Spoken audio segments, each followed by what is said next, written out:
దానవ వీరులారా, దిక్పాలకులను బంధించి హిరణ్య నగరమునకు కొనిరండు.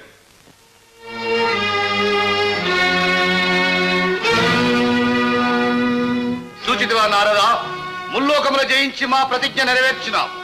అవునవును, సకల దిక్పాలకాది దేవగణముతో నీ సభామందిరము కన్నుల పండుగగా కళకళలాడుతున్నది. సేనాపతి, వీరిని కారాగారమున పారవేయుడు. దానవేంద్ర, ఏం? నాదొక చిన్న విన్నపం. వీరిని వారి వారి స్థానములందే ఉంచవచ్చునే. సురపక్షపాతివి, బుద్ధి పోనిచ్చితివి కాదు. ఆగ్రహింపకము. దిక్కులను పాలించుటకు నీకును ఎవరో ఒకరు కావలెను కదా. నీ ఆజ్ఞకు బద్ధులై వారే పరిపాలించగలరు. నీకు కావలసినది వారిపై సార్వభౌమాధికారమే కదా. నీ ఆలోచన బాగుగానే ఉన్నది. పరిపాలనా దక్షత గల సమర్థులను జార విడవకూడదు. మీరందరూ నా ఆజ్ఞకు